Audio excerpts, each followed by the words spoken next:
skip to Luther on Exodus.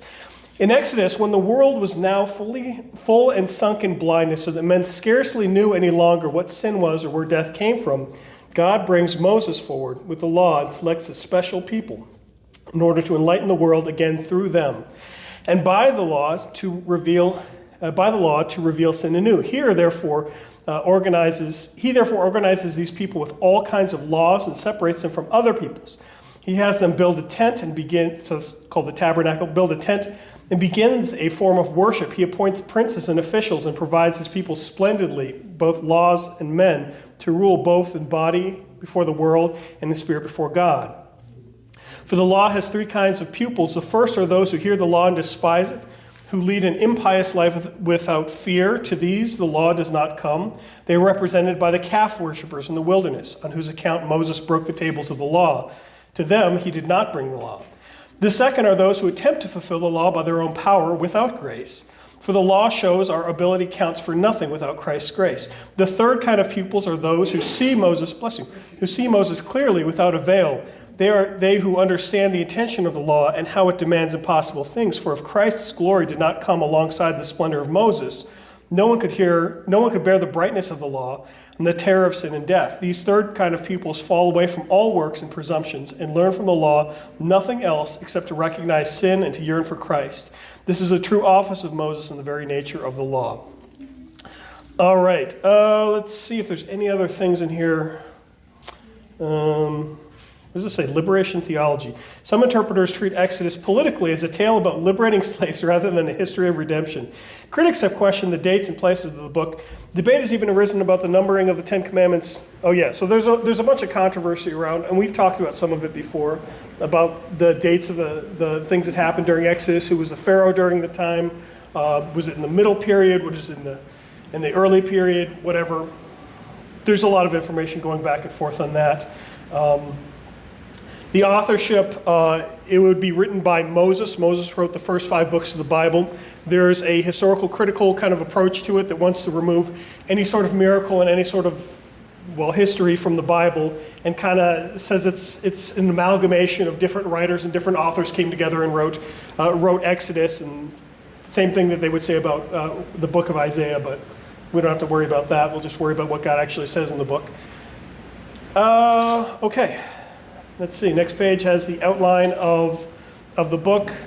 So Exodus is going to be a really, I don't want to say necessarily that it's a law-heavy book. We think about it as a very law-heavy book because that's the book that the Ten Commandments comes to us from. But in reality, in what's actually happening to the people, they're absolutely given laws. They're absolutely scolded for not following the laws, and bad things happen to them. But some really wonderful things happen to the people. I mean, once we get to the point where they're slaves in Egypt, when they're brought out of Egypt, there's a lot of miraculous ways this is done. There's a lot of celebration and stuff. So it's not completely a law book. There is a lot of gospel in the book. Although, again, this is where the Ten Commandments comes from. And we'll get to that when we get to that in around Exodus chapter 20 or so. So, if you remember, we just ended with the death of Joseph, I think it was, in Egypt. And all of Joseph's family, all of the sons of Israel, who were called the Israelites, all of the Israelites are now living in Egypt because this is where God brought them to protect them from the famine that was in the land. The Egyptians were able to protect them, give them enough food for the time of the famine because God used Joseph to make the Egyptians extremely wealthy and extremely well off in terms of the amount of food that they have. So Egypt has been raised up. However strong it was before, it's been raised up to a much greater power as a result of God and of Joseph. And the Israelites came from the land of Canaan, the land that was promised to them, and they moved out of their land to temporarily sojourn in Egypt, in the land of Goshen. And this is a place where they're not going to stay forever. This is not the promised land in Egypt. So they're looking forward to leaving. All right, chapter 1. These are the names of the sons of Israel. Remember, Israel is Jacob. These are the names of the sons of Israel who came to Egypt with Jacob, each with his own household. Reuben, Simeon, Levi, and Judah, Issachar, Zebulun, and Benjamin, Dan and Naphtali, Gad and Asher. All the descendants of Jacob were 70 persons. Joseph was already in Egypt. Then Joseph died, and all his brothers, and all of that generation. But the people of Israel were fruitful and increased greatly. They multiplied and grew exceedingly strong, so that the land was full of them. So far, so good. Nothing could go wrong. This is how every story goes. Verse 8. Now there arose a new king over Egypt who did not know Joseph. And he said to his people, Behold, the people of Israel are too many and too mighty for us. Come, let us deal shrewdly with them, lest they multiply. And if war breaks out, they join our enemies and fight against us and escape from the land. Therefore they set taskmasters over them to afflict them with heavy burdens. They built for Pharaoh stone cities, Pithom and Ramesses. But the more they were oppressed, the more they multiplied, and the more they spread abroad. And the Egyptians were in dread of the people of Israel. So they ruthlessly made the people of Israel work as slaves and made their lives bitter with hard service in mortar and brick and all kinds of work in the field. In all their work, they ruthlessly made them work as slaves. The fortune of the Israelites has changed from people who are being taken care of by, remember, Joseph is the second in command of Egypt. So these people are regarded as basically royalty. So that's when the family moves in, they're regarded as relatives of the second in command in Egypt. And that changes when you get a new pharaoh and the new pharaoh. And this isn't necessarily the next pharaoh, but this is at some point there was a pharaoh who doesn't have anything to do with Joseph, and he starts oppressing the Israelites. The interesting thing is in response to the oppression, the Israelites just have more babies. And this is something that does sometimes happen in history. You've got, compare and contrast how we live now in a fairly comfortable society where we've got modern medication and conveniences. And the birth rate is usually 2 kids or fewer. Whereas you've got more developing worlds, a lot of times their birth rate is a lot higher. And it's not because they just don't know how babies are made, but rather a lot of times they rejoice in these blessings that God has given them even more.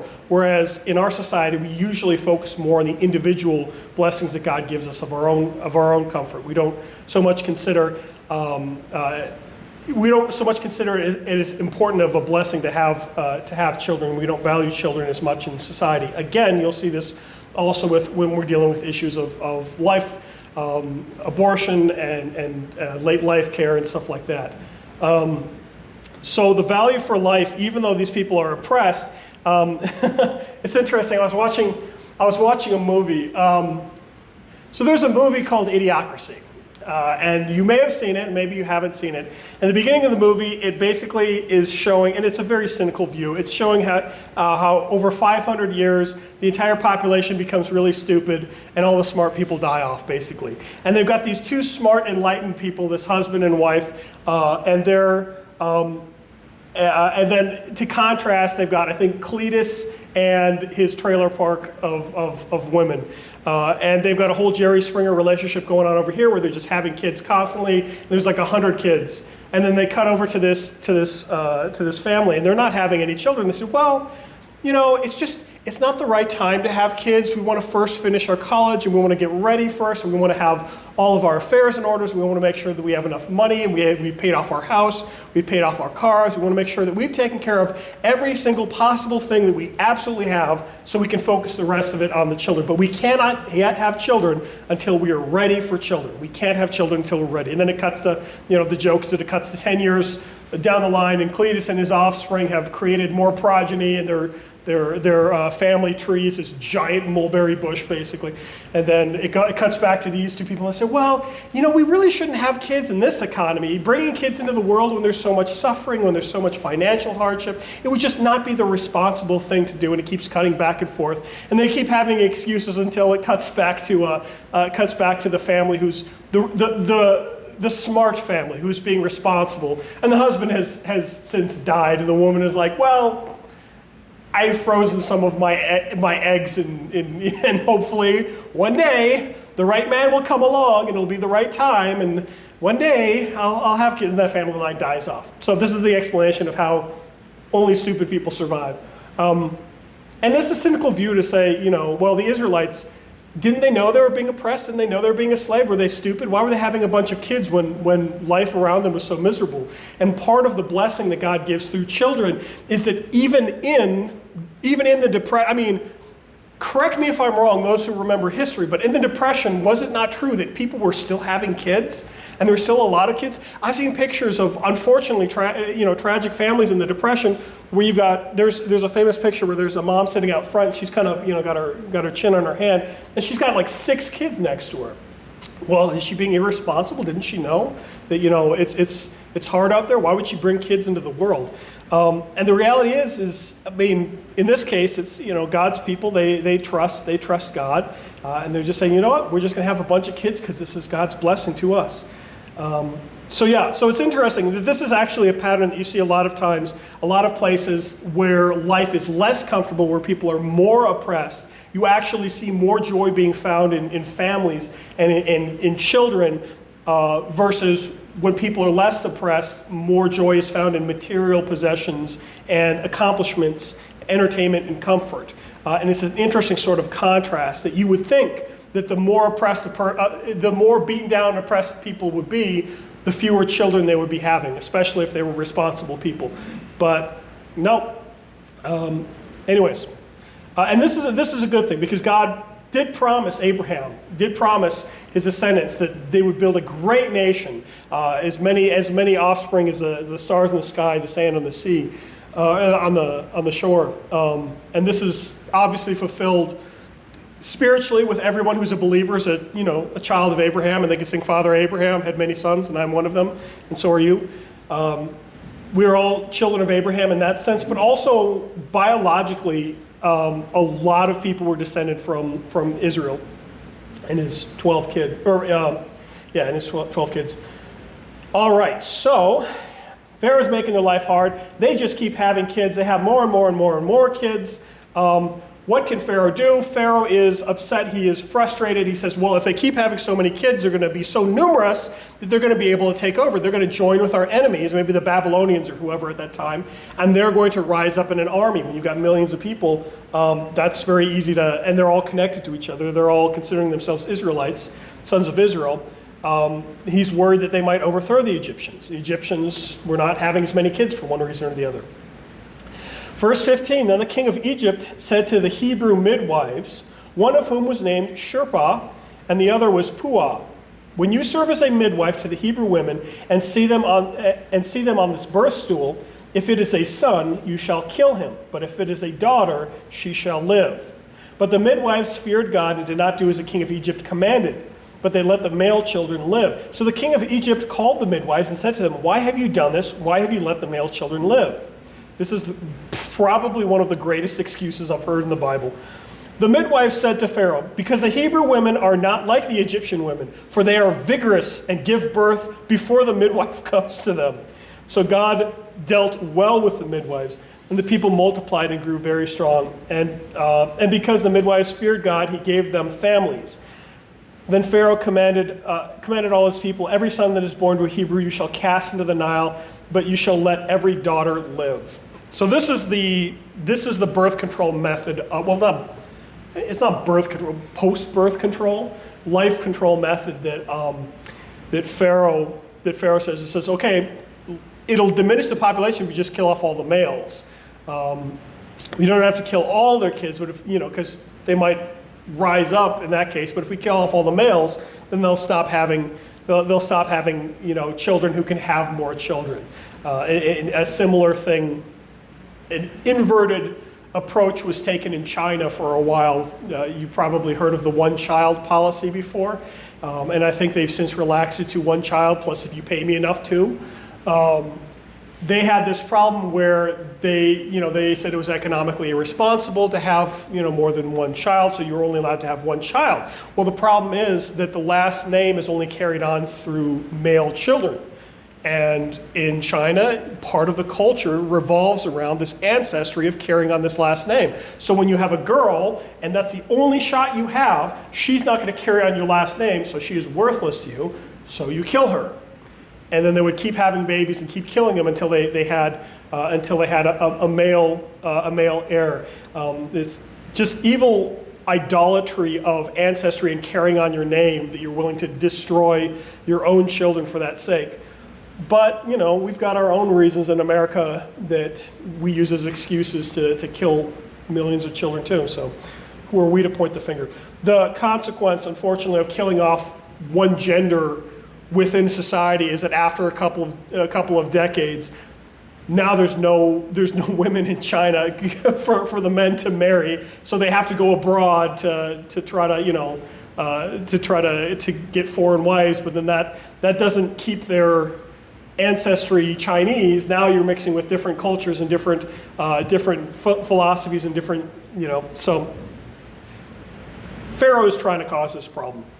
The Hebrew midwives. So what they said is not true. It's interesting. I've asked people before, what are some of the 10 commandments? Not everybody has them memorized, and people usually get thou shalt not murder, thou shalt not steal. But I also hear thou shalt not lie.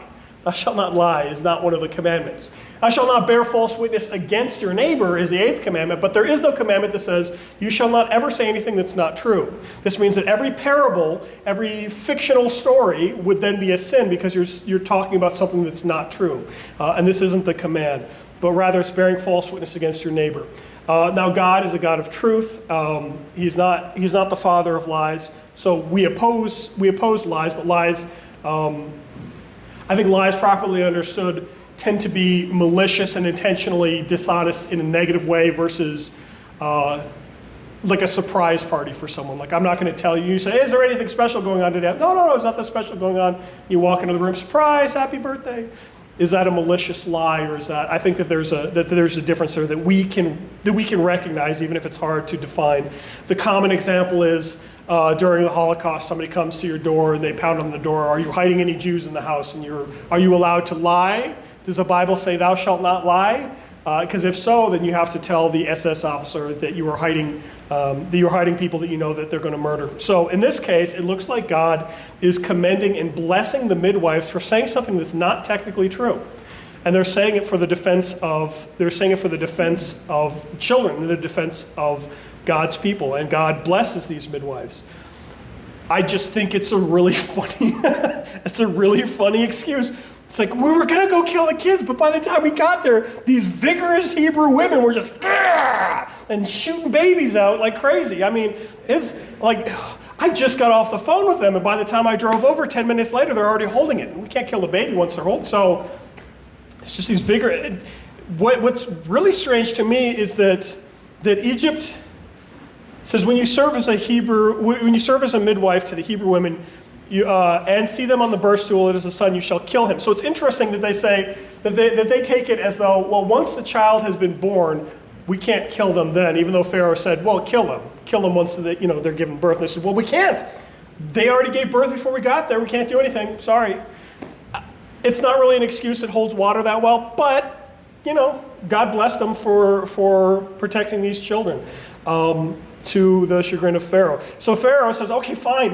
If you can't stop the children from coming out of the womb alive, if you can't perform partial birth abortions, then let's perform post-birth abortions. Let's do that. Let's throw all the men, all the boys into the Nile, but you shall let every daughter live. All right, and this is how we get this story of Moses. A boy being thrown in, well, not thrown in, probably placed gently into the Nile. So technically, they did the right thing according to Pharaoh, right? You said to put the boys in the Nile. We put baby Moses in the Nile. Yeah, he was in a basket and he got saved, but we did what you said. Technically, we followed you. Okay. Exodus 2. Now a man from the house of Levi. So remember, Levi is going to be important later on. This is where the Levites are going to come from. The Levites are going to be the religious caste of. They're going to be the people who work in the temple, basically. They're going to be the priests and whatnot. The entire book of Leviticus is all going to be about the laws of Levites. Now, a man from the house of Levi went and took as his wife a Levite woman. The woman conceived and bore a son, and when she saw that he was a fine child, she hid him 3 months. When she could hide him no longer, she took him in a basket made of bulrushes, and daubed it in bitumen and pitch, and she put the child in it and placed it along the reeds by the riverbank. And his sister stood at a distance. Excuse me. And his sister stood at a distance to know what would be done to him. Now the daughter of Pharaoh came down to bathe at the river when her young women walked beside the river. She saw the basket among the reeds, and she sent her servant, and she took it. When she opened it, she saw the child, and behold, the baby was crying. She took pity on him and said, "This is one of the Hebrews' children." Then his sister said to Pharaoh's daughter, "Shall I go and call a nurse from you from the Hebrew women to nurse a child for you?" And Pharaoh's daughter said, "Go." And the girl went and called the child's mother, and Pharaoh's daughter said to her, "Take this child away and nurse him for me. I will give you your wages." So the woman took the child and nursed him. When the child grew up, she brought him to Pharaoh's daughter, and because he became her son, she named him Moses, because she said, "I drew him out of the water." There is so much happening in this text. It's a really clever solution. So this woman is not taking the baby and launching him down the Nile. She's hiding him in the bulrushes. I don't know if maybe she's out in the field working or something like that, and this is kind of nearby, so she can go and check on this kid, and he's just safely hidden in the bushes, in the bulrushes, in the water, or what. But a lot of times I see the depiction of this is as they take Moses and they just float him down the river, and that's not what is going on. He's being contained here in the bulrushes. And I've mentioned this fun fact before. Maybe you remember it, maybe you don't. Moses was placed in a what? In an ark. The Hebrew word in the Bible used for the basket in which Moses was placed is called an ark. There are two other arks in the Bible in addition to this. Do you remember what they are? Noah's Ark and the Ark of the Covenant. So this is interesting, that if you want to make the connection between Noah and Moses, it's like I like the joke where the kids and sometimes the adults trick each other and say, how many of each animal did Moses bring on the ark?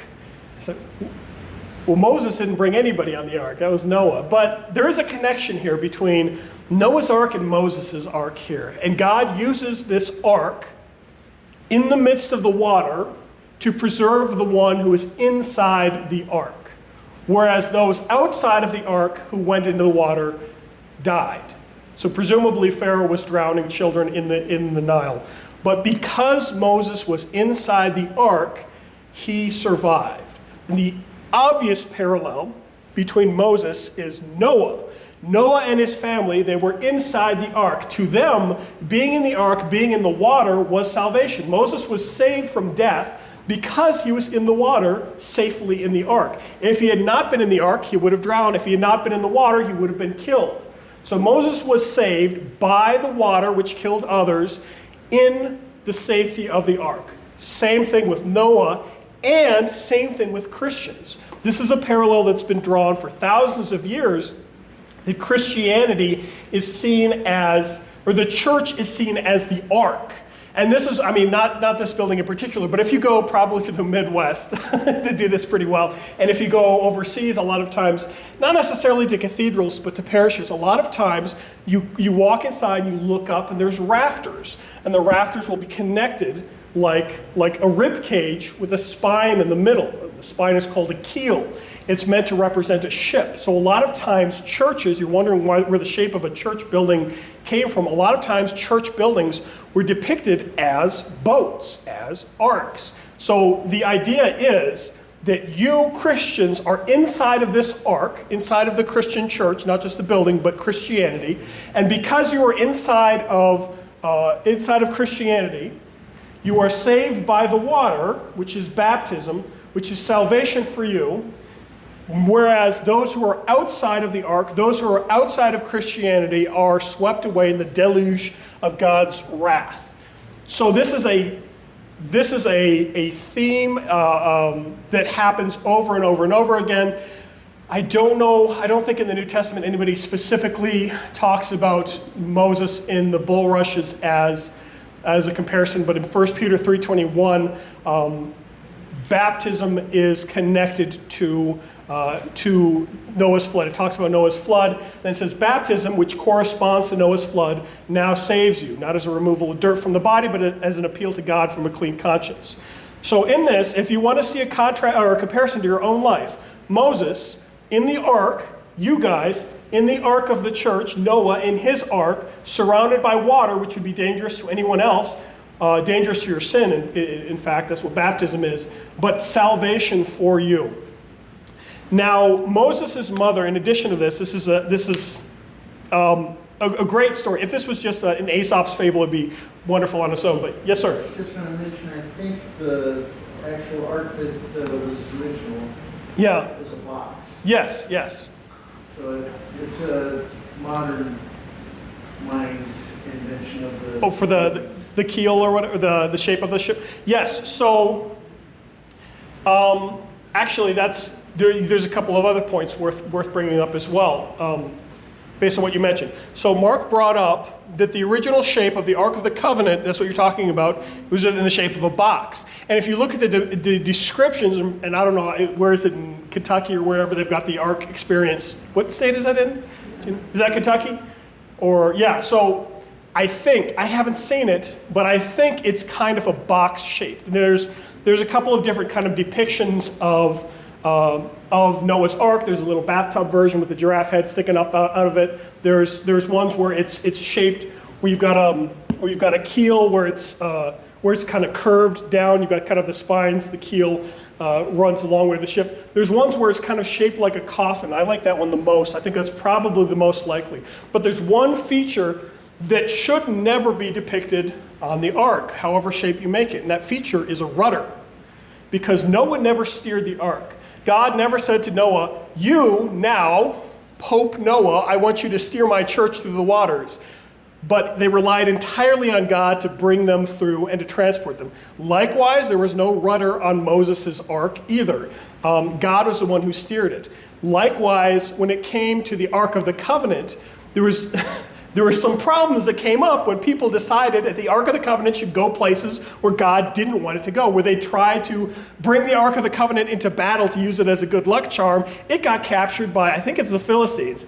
And the Philistines took it and put it in front of their idol, and a lot of bad things happened to them. There was plagues, and I think their idols got destroyed and stuff, and then they got rid of it. But it's interesting, this how many similarities there are in the ark. The ark is not steered by the person in the ark. Likewise, you are not the one directing your own salvation as Christians in the church. Rather, God is the one who saves you. God is the one who builds the ark.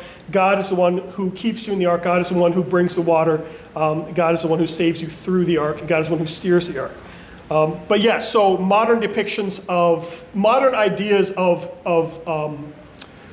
boats, that's usually what you see. So I guess we could say, the big box churches or whatever, that's the real depiction. If your church is shaped like the Amazon warehouse, that's the more accurate depiction of Noah's Ark. And really, these are the high churches across the street here that we should follow.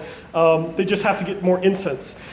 No, has anybody, so I'm not going to get too far off, but has anybody ever read Moby Dick, the story? So you've read it. So at the beginning, you may recall at the beginning of the story, this is one of my favorite sermons. It's very, very light on the gospel, very heavy on the law. The preacher gives a sermon, and he talks about Jonah. Of course, he talks about Jonah because it's a fishing village, and I wonder what he preaches on the rest of the year, because he uses the one good fisherman. Yeah.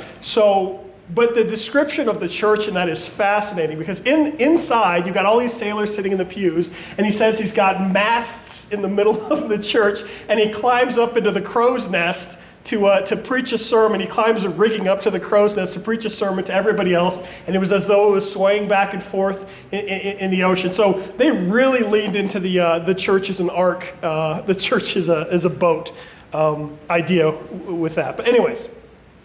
I love the sermon. It's just, I would have ended it differently. He ends it very dramatically with a thunderstorm, but okay. Oh yeah, so the last thing is, so this woman is not trying to kill Moses. His mother's not trying to kill him. His mother's trying to take care of him the only way that she can, and God ends up taking care of her instead. So she puts Moses in this ark. This ark goes into the Nile. Moses' sister is watching. Pharaoh's daughter comes, finds the child, decides that the child should be adopted. And Moses' sister says, hey, I know somebody who can nurse this child for you. Well, if you don't know too much about biology, women cannot just nurse at random. Being pregnant and postpartum is part of the hormones required for that. So Pharaoh's daughter could not do this. She could not care for this child in a way that somebody who had just given birth a few months ago could have. What a wonderful coincidence. And in addition to that, she's also willing to pay. So now Moses' mother is being paid to take care of her own child until he is an adult. So she gets to raise her own child, be paid to raise her own child, and she has the protection of Pharaoh for her own child. It's a wonderful blessing, a wonderful way that God takes care of this. So that's what happens. Moses grows up in the house. So he's very familiar. This is not like Moses grew up entirely in the palace and he's not familiar with the Israelites. These are his people. This is his family. These are the people he sees every day and he grows up with it. I've got no doubt that he probably met with his adoptive mother many times. She probably visited him a bunch of times. But the people that he sees on a daily basis are going to be the Israelites. So he's going to identify with them because he is one of them. All right, verse 11. One day when Moses had grown up, he went out to his people and he looked at their burdens and he saw an Egyptian beating a Hebrew, beating a Hebrew, one of his people. He looked this way and that, and seeing no one, he struck down the Egyptian and hid him in the sand. Then when he went out the next day, behold, two Hebrews were struggling together. And he said to the man in the wrong, "Why do you strike your companion?" He said, "Who made you a prince and a judge over us? Do you mean to kill me as you killed the Egyptian?" Then Moses was afraid and thought, "Surely this thing is known." When Pharaoh heard of it, he sought to kill Moses, but Moses fled from Pharaoh and stayed in the land of Midian, and he sat down by a well. Have you ever seen the movie Prince of Egypt? They get this entirely wrong. It's a fun movie, but in Prince of Egypt, he is walking or strutting around like he is the Prince of Egypt, and he sees two people, and behold, and he struggles with this guy and tries to take his whip away, and oh no, it's a tragedy. The guy falls off the scaffolding, and by accident he dies. No, Moses, in the Bible, Moses beats a dude to death. He's like, okay, you're hitting one of my people, I'm going to kill you. He does murder a man. He is a murderer. So this is not justified. This is not just. But it's also not an accident. So he intentionally murders somebody, then he goes and hides their body. And the interesting thing is that the Hebrews, rather than being grateful and saying, hey, this guy is a protector of us, they say, hey, this guy's a murderer. Who are you to tell us not to beat each other up? And Pharaoh learns about this, and again, in the movie Prince of Egypt, he wants to go and he wants to find Moses and talk with him, and don't worry, we'll make it right somehow. No, Pharaoh wants to kill Moses immediately. He's like, oh, you're killing Egyptians now? Okay, you're going to die. So there's a lot of imagination that went into that movie, and that part in particular, no. Moses intentionally kills a guy, intentionally murders a guy. This is a theme that I keep reiterating. You'll notice that the heroes in the Bible, Moses, David, Solomon, Samson, all of these guys, in addition, David was a man after God's own heart, but he was an adulterer and a murderer. Moses speaks face to face with God, but he's a murderer and he's got an anger problem, as you'll see later on, as might be hinted at right here, or he might just, might just have killed a guy. All right, verse 16. Now the priests, but Moses fled from Pharaoh and stayed in the land of Midian and sat down by a well.